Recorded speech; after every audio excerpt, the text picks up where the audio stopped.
Welcome to the fifth month of AOA. In this lesson, we will be going over the basics of graph theory.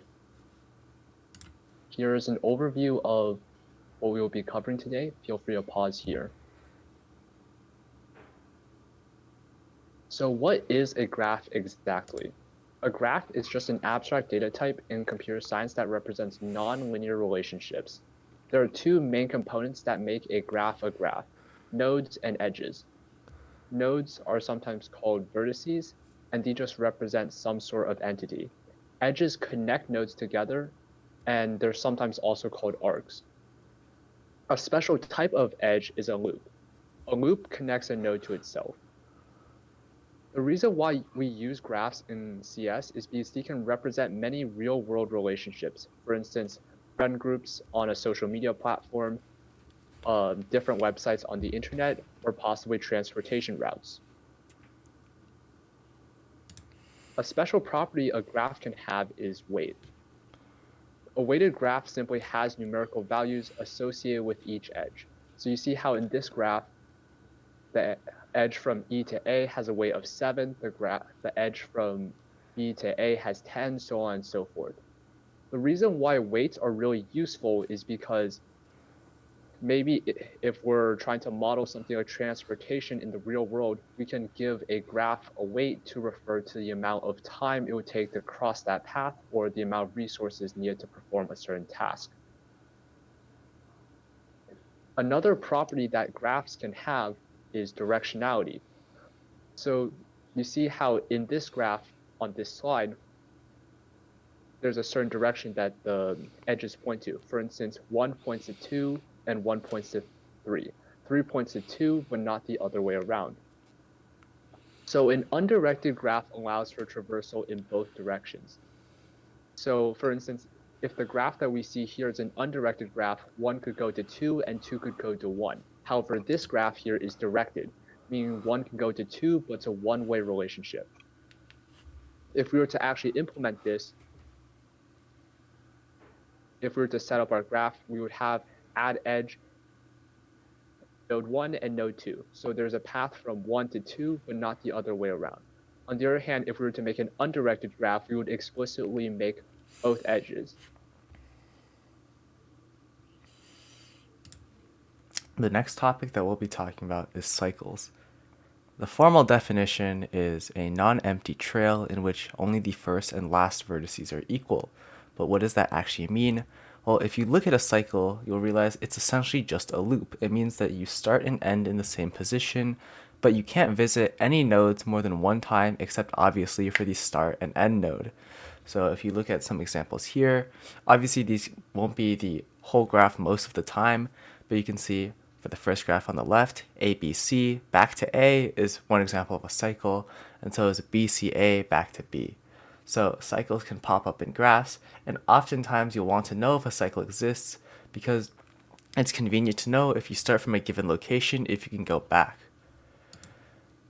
Going on to the next topic, some directed graphs are called acyclic graphs specifically because they don't contain any directed cycles. Now, you might look at this graph and say, well, there's obviously a cycle. A, B, D, and A are all connected. But if you look at the arrows, A to B is connected and B to D is connected, but you can't get from D to A. And this implies that once you start at a location, there's usually no way to get back to it. Then, in a related vein, topological sort lets you make an array of nodes where each node must appear before each node it points to. So if I had 1 and then I look to which node it points to, 1 must appear before both 2 and 3. So there can be many different multiple correct orderings of a graph in a topological sort because a given node may be before two certain nodes, but then its neighbor, which it's not connected to, is also before those two given nodes. In this case, topological sort is useful because you want to see in which order you can traverse and which orders you have to traverse. So you know from a topological sort that you're never going to be able to reach you're never going to be able to reach 1 from 2 because 1 appears before 2. Moving on, a very important topic in the field of graphs is searching. You want to be able to travel through the graph because you want to find values in that graph. So a really useful way to search through graphs is DFS. DFS, or depth first search, is a recursive algorithm that looks through every single node in a graph so you can be sure that you've searched everything. And DFS works in a few key steps. The first step is that you have to have two different arrays. One counts the nodes that you visited, and one tracks the nodes that you haven't visited. And you'll always know how many nodes there are because you'll be given that information at the start, because you can't search through a graph before you know how many vertices there are. You pick any node to start on, usually the lowest valued node, and then you mark that node as visited. Then you sequentially search through each of that node's neighbors. You search that neighbor, you add it as visited, and then you search through that neighbor's neighbors. This process then repeats until all vertices have been visited. Note that you don't really have to keep track of backtracking because the recursion does that for you. And through this process, you can think of it going like down a tree. You'll always follow the path to the deepest value you can go, then go up and backtrack. So one example of DFS with this very simple graph is shown here.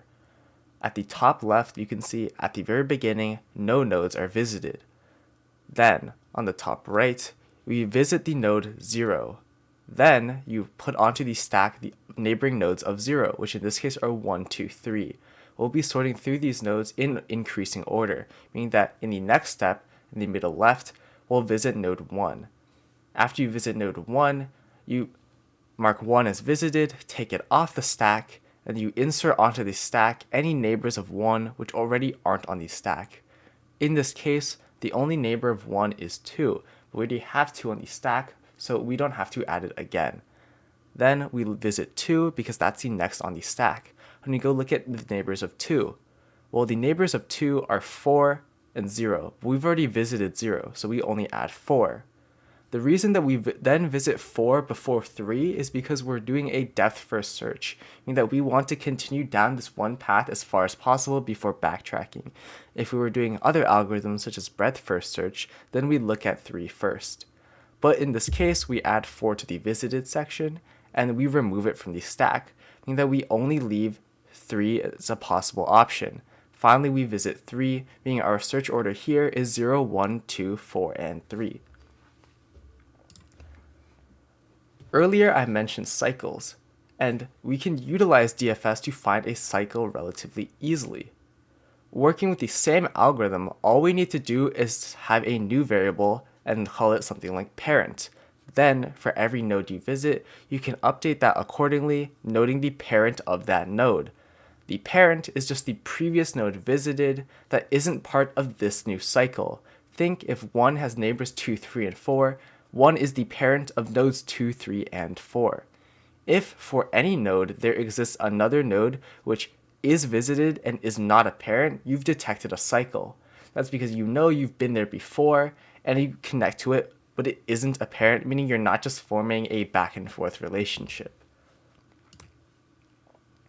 This is a little bit beyond the scope of the course, but this is an example of how to create a graph and implementing all of these features in Java. So the first step is to define a vertex. This is pretty simple. And then you create an adjacency list. An adjacency list is needed in order to keep track of all of the edges and what each node is connected to. After that, we have our mutators. So mutators are pretty simple. You can add and remove edges and vertices. Now, let's go on to an example. So here, if we were to use the code that we showed in the previous slide, we can make a graph showing possibly a chain of command or social connections. We create our graph, then we add in our five vertices, Bob, Alice, Mark, Rob, and Maria. Then we add a couple of edges. Note how this graph is actually directed. So we see that Bob is connected to Alice. Then we add another edge that connects Rob to Bob, Mark to Alice, Rob to Mark, Alice to Maria, and Rob to Maria. Because these are directed, it only goes one way. So if we were to make it not directed, we would add in 6 more edges that just have the opposite order.